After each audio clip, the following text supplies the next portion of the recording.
Assalamualaikum warahmatullahi wabarakatuh. Waalaikumsalam warahmatullahi wabarakatuh.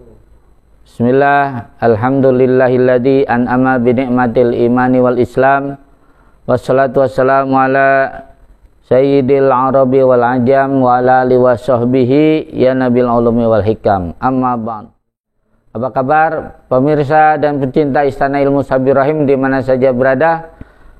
Semoga saudara-saudariku sekalian beserta keluarga selalu dilimpahkan oleh Allah Subhanahu wa taala anugerah sehat walafiat, panjang umur serta rezeki yang berlimpah lagi berkah. Amin ya rabbal alamin.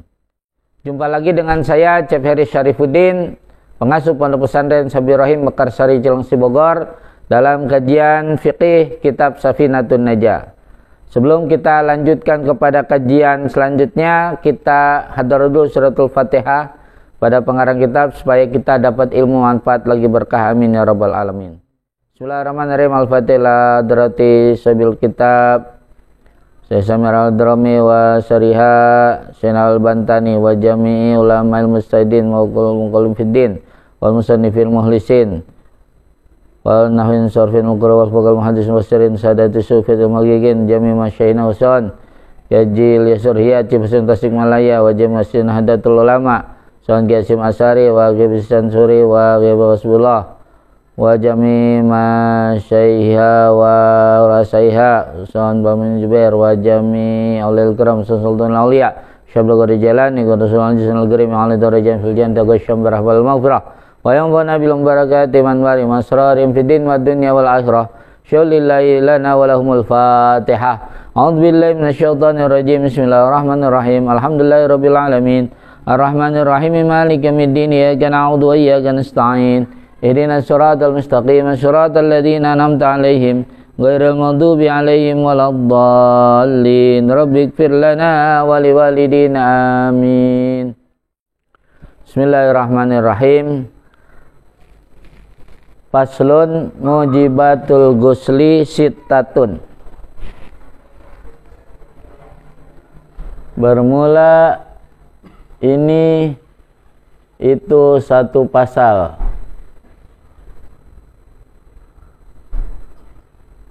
Mujibatul ghusli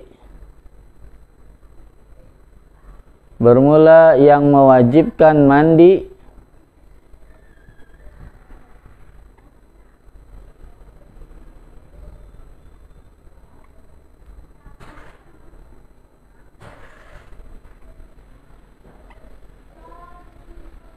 sittatun itu ada 6.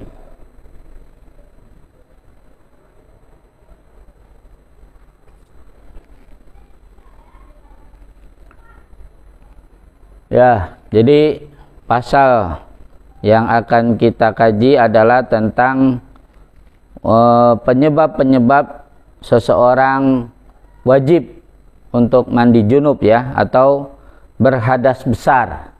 Ya, kalau kita tahu ya bersama bahwa kalau hadas kecil itu ya bisa dihilangkan dengan apa? Dengan wudu. Kalau hadas besar dengan mandi junub ya.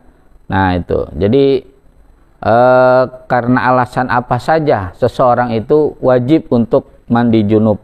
Nah di sini disebutkan mujibatul ghusli bermula yang mewajibkan mandi junub atau mandi besar, ada yang mengatakan begitu ya. Nah, itu sittatun ada 6 sebab ya, ada 6 perkara. Yang pertama adalah ilajul hasyafati fil farji. Masuknya hasyafah penis ya,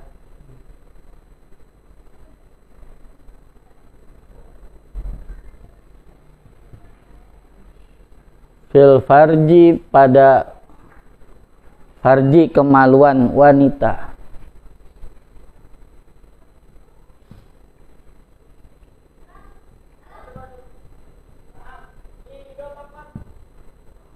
Ya. Jadi farji itu adalah kemaluan wanita, ya. Pokoknya mau halal mau haram ya wajib mandi junub ya. Mungkin kalau suami istri halal ya, tapi kalau yang bukan suami istri berarti zina ya, tetap aja dia wajib mandi junub ya. Nah itu kenapa? Karena kalau sudah bertemu dua khitan ya, kata hadis Nabi ya, idal taqal khitanani faqad wajabal ghuslu wa in lam yanzil. Jadi kalau umpamanya bertemu dua khitan, khitan lelaki dengan khitan wanita, faqad wajabal ghuslu, sudah wajib untuk mandi ya, mandi junub ya, mandi besar. Nah begitu. Jadi bukan mandi biasa ya.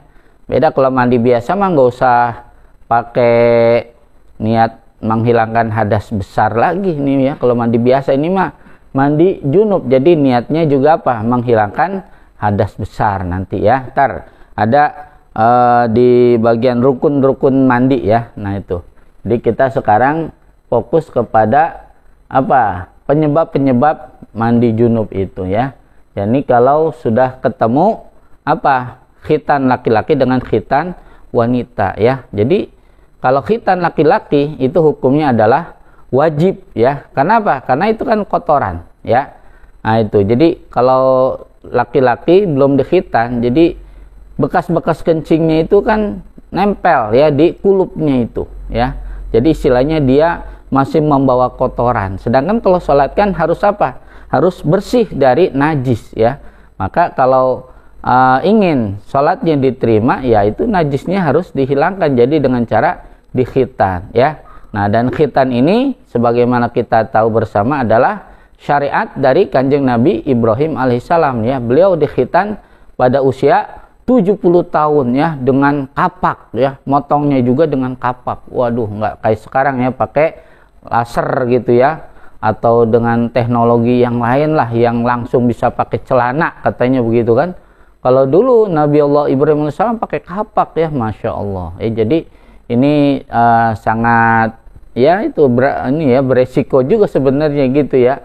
Nah itu karena teknologinya masih jadul lah gitu ya. Nah itu. Jadi kalau laki-laki sekali lagi hukum berkhitannya adalah wajib ya. Sebab apa? Sebab dia harus menjalankan ibadah sholat, dan sholat itu harus apa? Harus bersih dari najis ya. Nah itu. Dan diantara najis yang ada pada lelaki itu adalah najis yang berkumpul pada kulupnya ya. Nah itu maka harus disunat ya, supaya nanti apa? Ya dia tidak menyimpan najis lagi pada kulupnya karena sudah dihilangkan ya. Dan ini sangat dianggap menyehatkan lah buat kesehatannya. Bahkan kalau orang lelaki ya tidak disunat ya, kemudian dia berhubungan dengan istrinya gitu kan, maka itu akan menyebabkan penyakit kanker rahim gitu ya. Ya kenapa? Karena ya itu masih ada kotoran-kotoran pada kulupnya itu ya. Maka dalam Islam ya harus apa? Disunat ya, laki-laki mah gitu ya. Nah itu. Kemudian kalau hukum khitan bagi wanita itu hukumnya sunnah ya. Jadi kalau laki-laki itu apa namanya, ketika dikhitan ya sunnah juga dirame-rame ya. Nah itu makanya ada walimatul khitan ya. Tapi kalau perempuan lah nggak pantas dirame-rame gitu ya. Nah itu jadi harus ya pokoknya kalangan terbatas lah, keluarganya sendiri ya. Biasanya dipanggil namanya paraji gitu ya, yang biasa nyunatin bayi perempuan lah gitu kan. Nah itu ya, kadang-kadang saya sering menyaksikan ada bayi-bayi wanita gitu kan, yaitu masih kecil sudah disunat gitu ya. Nah itu, jadi yaitu istilahnya apa, khifat ya. Kalau bagi wanita itu ya, sunat wanita namanya khifat, kalau laki-laki namanya khitan ya. Nah itu. Nah jadi tadi kembali kepada hadis ya, ilajul hasafati fil fadji itu dasarnya adalah hadis ildal takol khitanani faqad wajabal guslu. Jadi kalau bertemu dua khitan laki-laki dan khitan perempuan ya, maka sudah wajib mandi. Wa in lam yanzil, sekalipun tidak sampai keluar air mani ya. Nah begitu ya, makanya itu sebagai penyebab yang pertama ya. Nah itu masuknya kepala penis ya pada kemaluan wanita ya. Ya kalau tidak ada kepala penis supaya buntung, yang dari jakarnya aja gitu, batangnya gitu kan. Ya, sama juga ya. Nah, itu. Ya, cuma kalau zakar itu batang ya, istilahnya kalau hasyafa itu gland penis, kepala penisnya ya. Nah, itu nempel dengan apa? Dengan kemaluan perempuan udah wajib mandi junub ya. Nah, itu sekalipun tidak keluar air mani ya. Nah, itu. Yang kedua adalah wa khurujul mani. Nah. Ya, dan keluar air mani ya.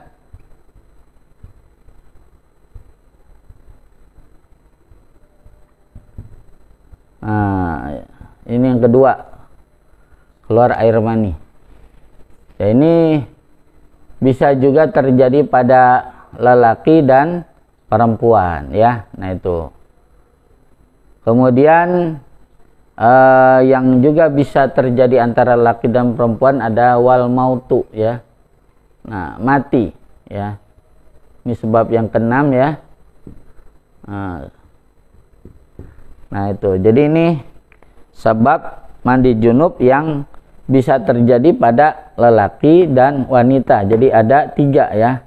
Yaitu ilajul hasafati fil farji, kemudian yang kedua khurujul mani, dan yang ketiga adalah al-mautu, mati ya. Nah, itu. Jadi saya akan jelaskan dulu keluarnya air mani ini ya. Jadi kan ini harus dijelaskan dulu apa karakteristik air mani itu ya, karena ada 3 macam istilah ya air yang keluar dari zakar atau kemaluan laki-laki itu. Ada yang disebut dengan air mani ya. Nah, maniun ya, air mani. Nah, itu sperma ya. Nah, air mani atau sperma. Ada yang disebutnya apa? Madiyun, madi ya, air madi. Nah, yang ketiga wadi, tuh wadiyun. Nah, wadi ya. Jadi kalau air mani itu statusnya suci ya, bedanya gitu. Dia statusnya apa? Suci. Nah, kalau yang ini, yang 2 ini statusnya najis ya. Nah, kenapa air mani itu hukumnya suci ya? Karena ada dalam hadis ya, Nabi sholat dengan menggunakan sarung beliau yang mana di situ ada air mani beliau ya.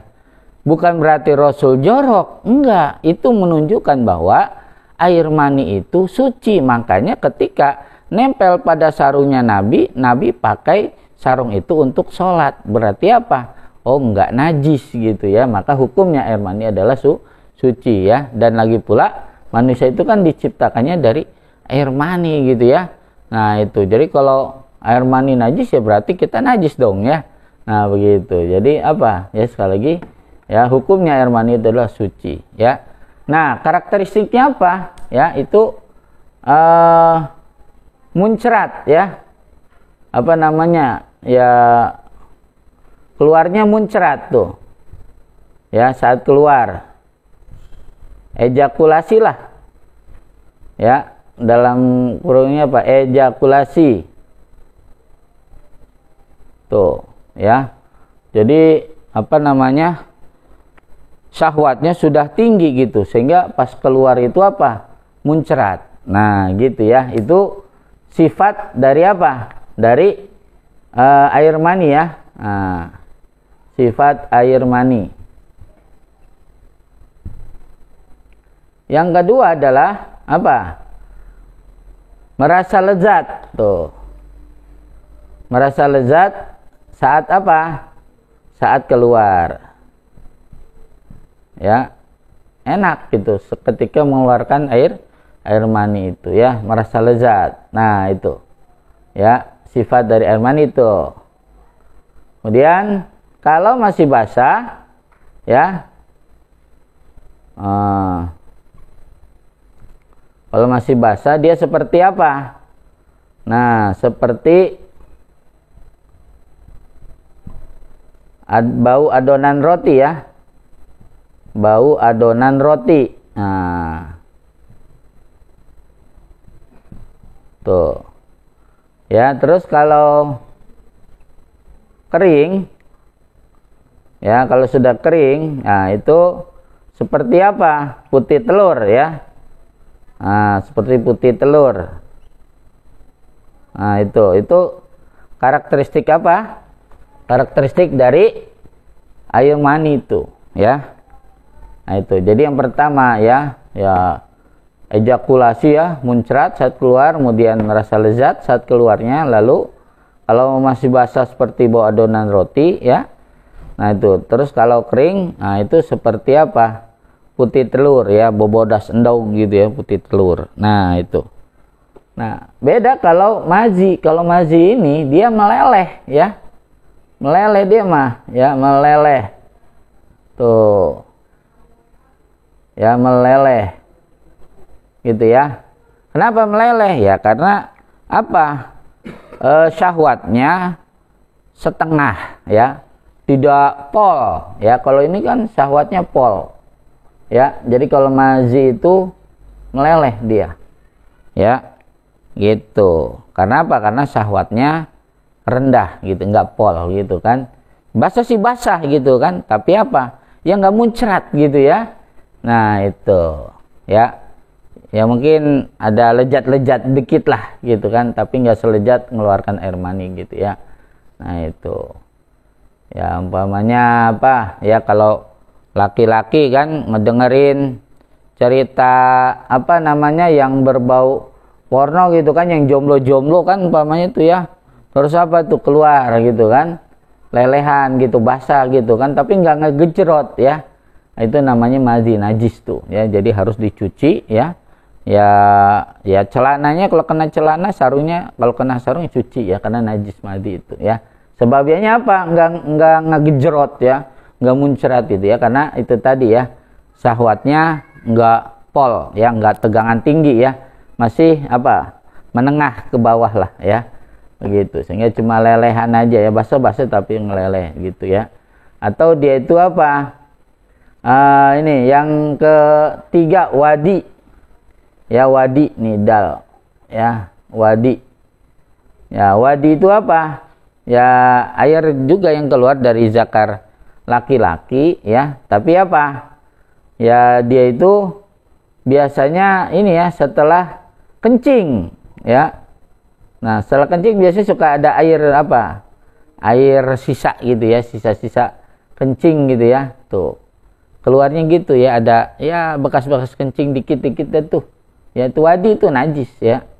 Nah, itu. Atau dia apa, habis mengangkat barang yang berat ya. Nah, mengangkat barang yang berat. Nah, itu wadi ya. Biasanya atau apa, ada yang basah gitu kan, dari kemaluannya itu karena mengangkat barang berat gitu ya. Nah, itu namanya apa, wadi. Nah, gitu. Jadi ada 3, mani, mazi, dan wadi. Kalau mani suci, kalau mazi dan wadi itu najis hukumnya ya, harus dikumbah, dicuci.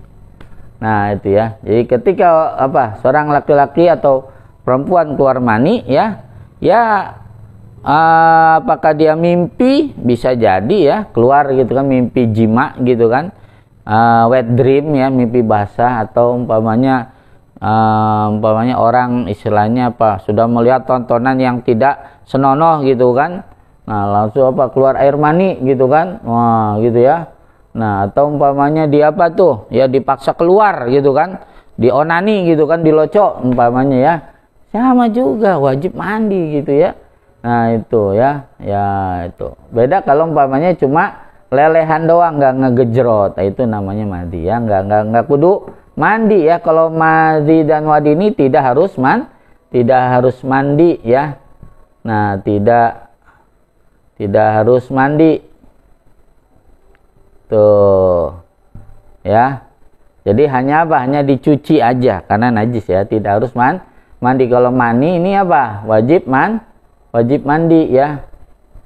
Nah, wajib mandi. Nah, itu kalau mani ya. Oke, gitu. Wal haidu yang ke berapa nih? Ketiga ya, haid. Nah, bagi wanita ya, wal haidu dan haid. Ketiga haid ya, ini khusus wanita. Kemudian yang keempat juga khusus wanita. Wanifasu ya, nifas itu darah yang keluar setelah melahirkan ya. Nah, wal wiladatu ya, dan kelima adalah melahirkan. Ya, jadi kalau melahirkan. Jadi kalau ada wanita ya melahirkan, nah itu apa? Dia wajib mandi itu ya. Nah, itu berapa saat setelah dia melahirkan gitu kan.